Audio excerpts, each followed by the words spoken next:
What's up, everybody? I'm David Hain, and I'd like to welcome you to the 9th episode of the A to D From Addict to Disciple podcast. A big shout out to all the countries that have listeners following us, including the United States, South Africa, Senegal, Kenya, the United Kingdom, Canada, Colombia, and Germany. Today's podcast opens up with my mentioning the 10 steps that A to D uses in street outreach and street rescue. If you would like a copy of this document file, contact me by email at davidfromatod@gmail.com or on Instagram at davidfromatod. Today's guest is Steve Langedoen, the founder of Roots and outreach work on the streets of St. Catharines, Ontario, Canada.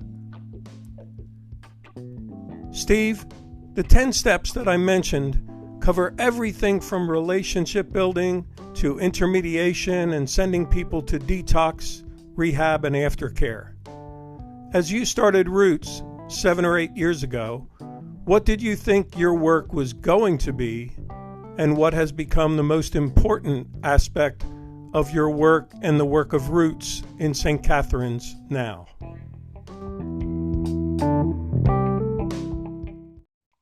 Well, I guess to tell a little bit about Roots would be to use these steps as how we kind of evolved from just some people getting together and trying to do something, not knowing exactly what we're going to do. And that kind of came out of my work downtown, which was I had just started meeting with a guy, and over years had become friends through many breakfasts and just get-togethers for coffee and whatnot. And we finally realized we wanted to do something a little bit more structured and consistent and regular, so that if others wanted to join, they could. But I do confess, when we kind of started, I would have liked to jump right to intermediation. I didn't know that word until you showed it to me, but that's where I would have liked to jump, and then from there to detox, and from there get them to rehab and get them sorted out. And for me, the reality of the first 4 steps, or really the first 3 steps of relationship initiation, development, and trust deepening, that wasn't on my radar at all when I started out, and even Roots to some degree. It kind of evolved naturally a little bit there, but it certainly wasn't structurally in my head. So I think Roots fits in now with our work, and in those first 3, we're sometimes kind of the sharp end of the spear on the street, trying to build relationships through the work we do downtown, and then out of that, see where the Lord leads it.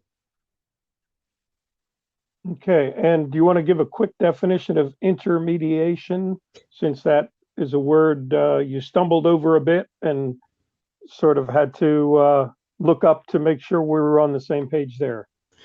Well, when you meet someone on the street, often you meet them in a state of acute need. And my very first interaction with a gentleman who was a meth addict, he was in such an acute state of need, like he felt like he was going to actually die or kill himself if he didn't get help immediately. So, immediately you go into action, and how can I help find a guy, find a place for this guy to stay or get out of this area, that sort of stuff. And you just go to work. And so we ended up getting him out of town and into a safe place in another town. And you kind of feel like you've done your work. You're there.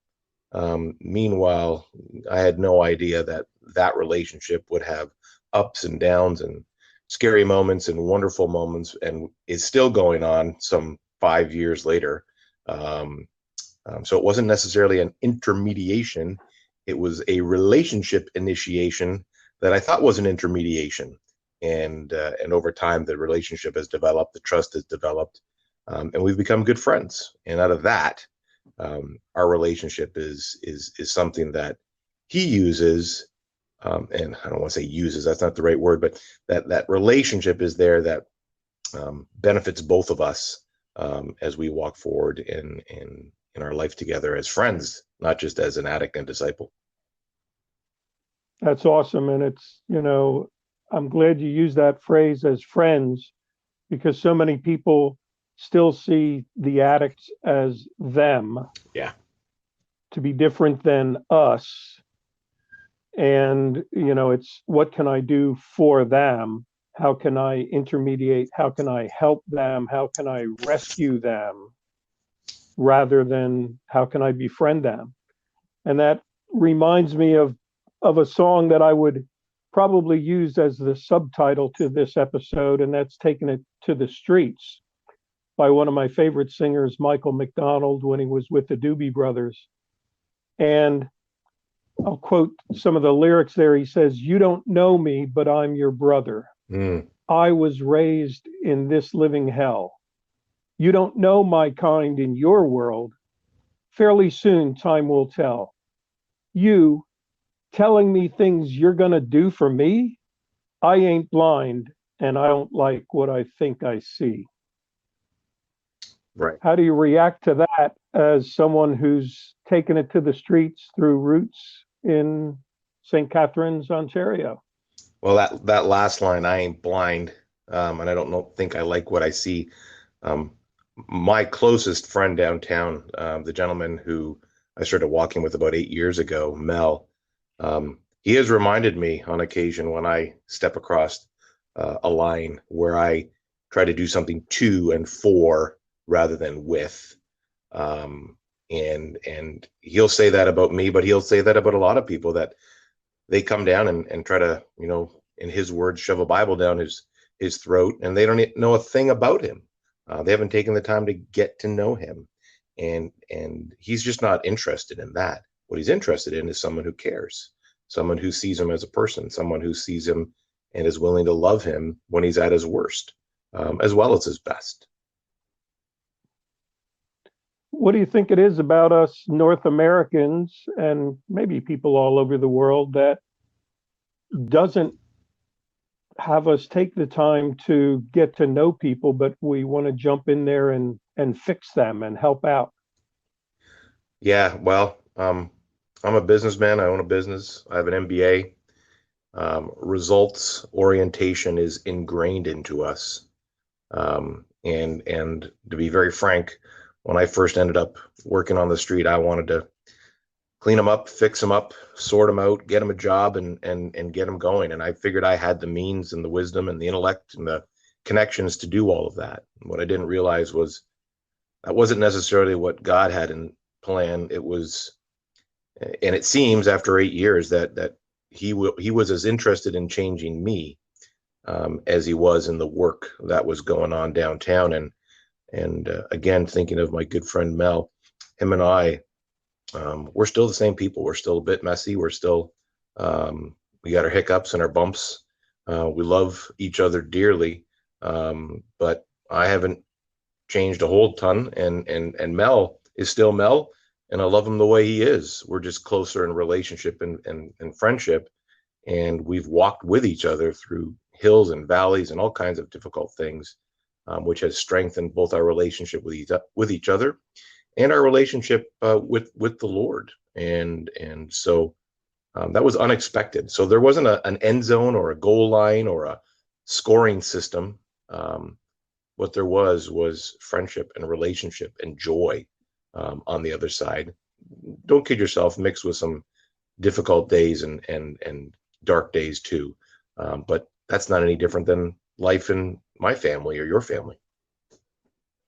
Yeah, yeah. And I really think you hit the nail on the head there with, it's about friendship, it's about relationship. And when we allow ourselves to step into relationship with the people that we may have started by thinking we're going to minister to them or rescue them,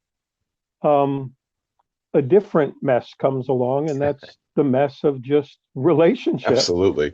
And so, have you learned anything through that you'd like to pass along to our listeners? Like, what's something that you've learned from this transition from being a results-oriented businessman to a guy who's growing in relationship and has this new group and growing group of friends from the streets and the abandoned homes of St. Catharines? Well, I mean, a couple of little nuggets that I've pulled out are little sayings. I don't claim them for my own. I'm sure I heard them from someone else. But people don't care what you know until they know that you care, and that takes time. That takes time. Hmm. And the other one is don't do things for or to people. Do things with people. And I think that one is the one that speaks into your question the most. When we do things for and to people, we can measure it. We can claim it as our own, maybe something like that, and gives us a sense of personal self-satisfaction. When we do things with people, um, that's a different situation. And the thought that's coming to my head right now is it often exposes in ourselves our own weaknesses, our own quote unquote addictions that we may have that we never even realized we had, and allows us to start to have some empathy towards our brother or our sister that we're working with and alongside of on the street. Um, and in many cases, you end up being the student rather than the teacher. Yeah, good stuff. Good stuff. And it was funny as you were saying, doing things with people. I was going to ask you, what's the biggest thing that has surprised you that you find yourself doing with these guys now? And it's men and women. What's the biggest thing that surprised you that you find yourself doing with them rather than for them or to them? Probably sharing my own life, my own struggles, my own heartaches, and receiving back from them love, kindness, empathy, wisdom, if you can believe it. I mean, that sometimes people think you could never get that from anybody who's struggling with addiction, but um, my friends on the street are particularly filled with wisdom, and some of them are the greatest survivors I've ever met. So I can't tell you how much they've helped me in my walk as I've been able to open up with them and share them with them my struggles and yeah, receive their kindness in return. Awesome. Well, to bring this to a close, I have to set you up for one story, and that is when I came up to your home and met your family and the people working with you in Roots. And I said, well, let's see your neighbors down by Roots. And we I also had you drive by a produce store. So would you like to give your side of that story? Well, we David and I had spent the day together, and it was a day completely led by the Lord. We had nothing planned except for a cup of coffee that morning, and the Lord led us to meet the mayor and have a long discussion with him. The Lord brought a friend of mine, George, who showed us our neighbor, who our neighbor's house, if you will, where there's a lot of drug activity that goes on. And this crazy guy from Philadelphia named David Haynes said, "Let's go get some bananas." Bananas. So we went and got some bananas. And amazingly, at the produce store, met a young lady who, when we explained what we were doing, was someone who volunteered in a street work in St. Catharines as well. So was more than happy to help us out with bananas. So we brought these bananas back downtown, and David said, "Well, let's bring this before the Lord and let's go next door." So after bringing it before the Lord and asking for His strength and leading, we walked the short distance from our Roots house downtown to our neighbors, and knocked on the door of a crack house. And I was pretty afraid, for sure, walking up to that door the first time. I do confess it. And we walked in that house and we met our neighbors, three of them, and had some great conversation right off the bat. They were just delighted to see us there. And David says, "We're here to bring bananas." And bananas was the key to getting in. Who would have thought? A few minutes later, David had walked down the hall and went into what I assume would be the shooting gallery, and he had disappeared. I was chatting with the kind of the manager or the guy who kind of runs the house. Manager is the wrong word, but and I said, "Hey, do you mind if I go see where David went?" Because I didn't know where he had gone. And when I walked into the room, there stands David with half a dozen people um, who are users, but they all weren't using. They all had a banana in their hand and a big smile on their face. And I to this day was one of the most comical moments in a stressful situation I've ever seen. But it cemented the reality that bananas opened the door to crack houses, and it was the start of a great relationship with a number of people in that house, and that has maintained to this day. And if serves me right, David, that's about a year and a half ago, ballpark, I think. Yeah. So we've and how many trips have you made to the produce store for bananas since then? every week except for the last few with the COVID situation. Okay. Awesome. Well, thanks so much for sharing your wisdom and encouragement, and can't wait to see you up in the Great White North soon. Thanks, David. Okay, take care. Bye-bye. Bye-bye.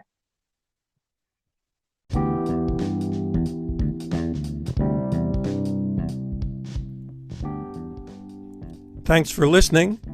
Please follow us wherever you listen to podcasts. Share the podcast link with 2 or 3 people this week.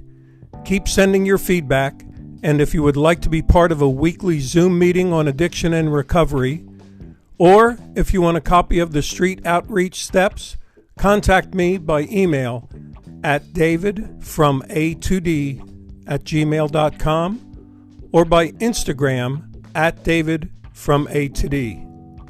Tune in next week for our next episode of the A to D From Addict to Disciple podcast.